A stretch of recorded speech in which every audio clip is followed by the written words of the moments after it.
I don't think I should have made fun of you for the For the feedback that I provided part. You should never make fun of somebody for providing feedback. I feel like I spend my life really believing in karma, and there are moments like this that prove to me that my beliefs aren't accurate. And I would like to apologize to the karma gods right now. I'm sorry. You're correct.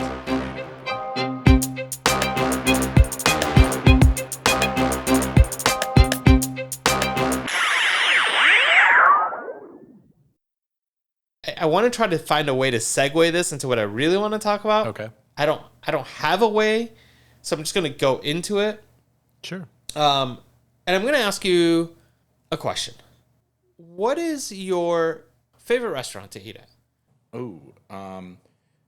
My favorite restaurant is Local Bistro, which is in Scottsdale, Arizona.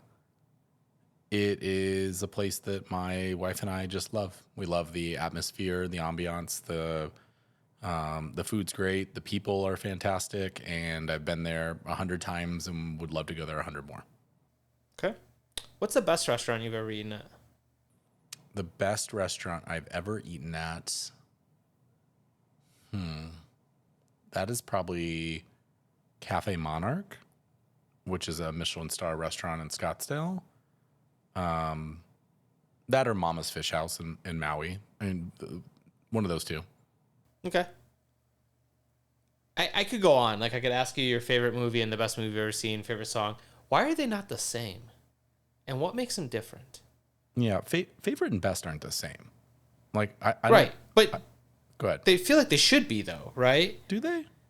I mean, yes and no. I think there's a lot of factors, right? So if I just think about, like, what you said for your answers, Local Bistro is probably more accessible. It's easier to get a table at. It's, something that in your case, you share that experience with Lindsay. Your favorite or the best, especially if you think about Mama's, not as easy accessible, not as easy to get into. It's a 6-hour flight away or an 8-hour flight away. I mean, there's factors there, but all things considered, like, you would think, one would assume that the best they've had is also their favorite. And I think that is an easier line to draw versus your favorite is the best. But it's not in a lot of cases, right? No. And I'm wondering, like, why? If something is your favorite, why is it not the best? I think my favorite thing brings me the most joy, right? It's a thing that I love being at, seeing, using. My favorite movie, is Empire Strikes Back, right? Like, that just is my favorite movie. I enjoy watching it. I'm brought to joy every time I watch it.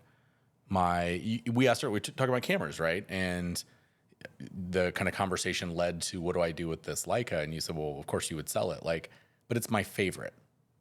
Like, it isn't the best. I have higher megapixel cameras. I have faster autofocusing cameras, but it brings me joy. I like it more in a way that's really hard to quantify. And I think that, this is kind of where you and I get stuck when it comes to, like, gear and technology and all these things in general, because best is so confusing. What is best? Like, the camera I'm using is going to eventually get too hot and turn off, and we're going to stop this podcast. But it's a great camera. I like it a lot. It's got lots of great features, but there's a trade-off, which is if you're going to use it and live stream with it and record at the same time and do that, in a high bit rate, then it can't keep up with that. But I know if I bought the one that's better, I wouldn't like it because it's bigger and it's bulkier. It literally turned off. I don't remember where we left off, though. Okay, so what I was saying is the Sony camera that I shoot on, right, is, the Leica is my favorite, right?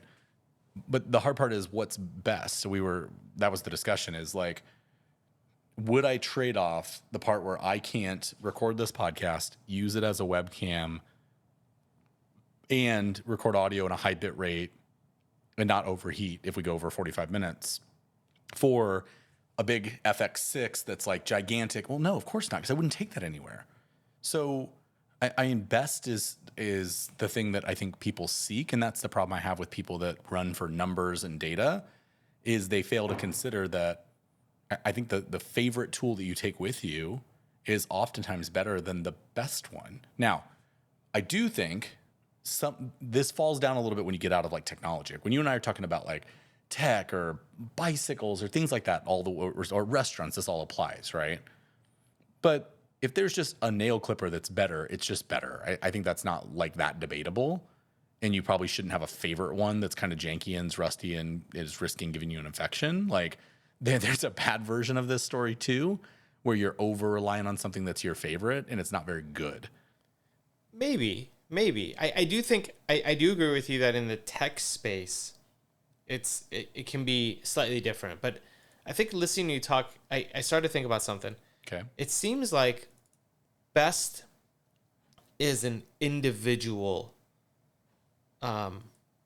premise, whereas favorite is a combination of various factors. Meaning, the best nail clippers could be the one that is just the best at clipping nails, right? Sure. But your favorite might be one that you've had for a while that, you know, was given to you as a gift from somebody that you hold close to you that is no longer with you. Right. There's factors involved to make something your favorite. For your cameras, your favorite could be the one that is the combination of easiest to carry with performance, with balance, with versatility, Right. you know, and fun. You know, there's that fun factor with a camera, right? Whereas the best could be the one that is just the best at doing the one thing that you wanted to do, which is take a photo. And I think one thing that you are experiencing right now, literally right now, is that there is a difference for you between the best camera and the best video camera. Yeah. And you have one of the best cameras on the market, but as you just told me, the video camera you have is better in certain things, right? Right. And so I think that's where it comes in interesting. Now, what I'm curious about is, are there really situations where your favorite is also the best? And what would need to happen for that to exist? Well, yeah, of course. I think there's many situations where the thing that is your favorite is also the best thing. You know, it might be your favorite TV, right? And it's also the best quality one. But I think the problem is when you're talking about favorite, that's subjective, right? And best, not that it is objective, but it should be theoretically, right? Like the best should be objective. So typically, maybe it starts as objectively the best thing, but later it just becomes your favorite thing. It's a thing that's, you know, a little older, you've been using it. And I think cameras are a great metaphor for this. And we talked about cameras a lot today, so I'm not trying to go down this road too far, but like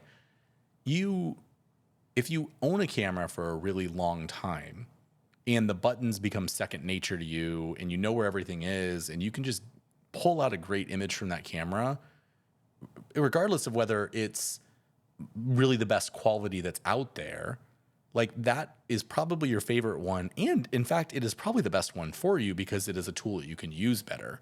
And I think that this perpetual chasing for the best version of something, I mean, as two people who have spent countless sums of money buying the best version of things, it very inoften are we satisfied with that, right? And so, you know, even going back to the initial conversation from last week, part of the change to the Streamer X is the idea that there is a better solution, as in like there's a better tool, but it's not a tool I like more. It's a tool, in fact, that I like a lot less. And my dislike for it makes me not want to use it. And so I would rather have something that I like more that is not as good because I can make up for that. And it's something, if I want to use it more, then I want to podcast with you more. I want to jump on. I want to do that stuff, right? Like there's value in that. I was started thinking about going on like a path of like maybe best is something that exists, whereas favorite is something that's created, right? But I also don't think that always applies. I think that applies a lot. You know, I think you use an example of like TVs, and you know, my favorite could be the best because it's the highest rated. In that sense, best is created. Best exists. Favorite is created over time. Something becomes your favorite. I don't think anything is your favorite from the first minute you are introduced to it. Favorite is developed over time, whereas best is very objective. It is usually something that's rated. So all this came about. So a friend of mine messaged me a few months ago, actually, and said, "Hey, I think this would be a cool topic for you guys to talk about because it's an interesting kind of topic that people don't usually think about, right? You don't. I mean, we all know what our favorites are. We all know what the best things are, but we don't usually correlate them together. And it really got me thinking. And I know it's been a while since since Christian told me about this, but now that we have a chance to talk about it, hopefully it spurs a lot of thought and some conversation from folks. Because it's just, I don't know, why don't we go after the best to make them our favorites? Yeah, I think that's a values question that you're asking, right? You know, I find I struggle a lot. There's a podcast I like very much called Mac Break Weekly, right? And Leo Laporte, Andy Nako, Alex Lindsay, right? And one of the things I struggle with is Andy's point of view on technology in all forms is that it is too expensive and you should buy a cheaper one. And there are times where he is talking about a SD card reader or a clip for a smartphone or whatever the thing is. And his disposition is always, I want the cheap one. I want the cheap one. I want the cheap one. And there's a piece of me that gets really frustrated at that, right? Because it's so antithetical to my point of view on things. I would rather have one great pair of nail clippers than buy, 5 cheap ones over the course of the next 5 years, right? But I also realize you and I are, what's a good term for suckers? Like what's the one I want to use when it comes to shopping? Like Suckers. Yeah, that one. We see a good video about a cool piece of technology, and we want to try it. We want to have that. We want to use the cool stuff, right? The best stuff. And the downside is for every time that we're right and Andy's wrong, and buying the better pair of shoes or buying the non-fast fashion shirt is the right choice because it lasts 10 years longer, right? Or the piece of technology or the nice glasses. There's also a lot of times where you and I are like, ooh, could have gotten that done for way cheaper, right? And like that's the balancing act of that. And so I think that there's a values question, what you're saying of the reason that people don't choose the best always is one, it's not always financially viable. Two, they don't associate best with the same words you would associate it with. You might associate it with a logo or a brand or a feel or whatever. And maybe they associate it with the ability to replace it or the ability to fix it or something else. And we shouldn't judge other people for their value difference. And that's where I find myself struggling because I don't want to judge Andy for that. I get in my head about like, oh, why am I annoyed at this guy? But I find myself literally every week being annoyed at the guy. You know what's interesting? You're saying that this is kind of off topic, but we do this. We do this a lot, right? We look at something and say, like, I would rather buy one pair of nail clippers than buy 5, right? Because the one pair is a better quality, to last me a lot longer. I'd rather buy a pair of pants from Lulu versus buy virtually the same pants for half the price from somewhere else because these will last me longer. The reality is we also never hold on to things long enough to make that payoff actually happen. But that's where consumerism gets you though, right? Like that's where the secret lies is sure, this product is more expensive and in my mind this will last me a lot longer, but the reality is I'm not going to keep either of them long enough for it to matter. Right? And maybe technology is different, but maybe it's not. Technology is different because there's a natural obsolescence, right, to other tech passing it. But I'll go the other way for a minute. The R5 that we talked about, the Canon R5, right? Yeah. That was best in class when I got it. Mm-hmm. There was nothing better. And over the course of the years following it, many other brands, Canon included, released other bodies, but they just weren't enough different for me to feel like it was worth the investment. Sure. And what's interesting is when I sold that to KEH, my total loss on that camera is like sub $600. Yeah. Like it actually retained its value incredibly well, like way better than it should have. Mm-hmm. And I felt like I made out like a bandit because I got way more value out of that than that cost. But that's the thing is, to your point, that's not that common, right? I mean, it was nice that it happened and I got really lucky, but more often than not, you and I fall into the trap of saying, oh, they made a new pirate hat? Oh, I should get the new pirate hat because the old pirate hat I mean, that's like trash now. I got to Right. get the new version of that shoe, or I've got to get the new version of that pen. Yep. And, you know, where you and I are suckers is it's not the $20,000 purchases that get us. We're not those people. We don't have that kind of money. It's the Studio Neat 3 pen. I mean, it's Right. only $99. I got to get Right. it. Yeah. And then later you Yep. look down and you're like, why do I have 20 pens? What is the Yeah. point of all these? I need to do better. So I do need to find a better balance at consumerism. And I try to on certain purchases. You know, I don't buy a new TV very often. I don't replace my Wi-Fi router very often. But then there's other Right. things where, yep, every time. Such a sucker. Skinny fries.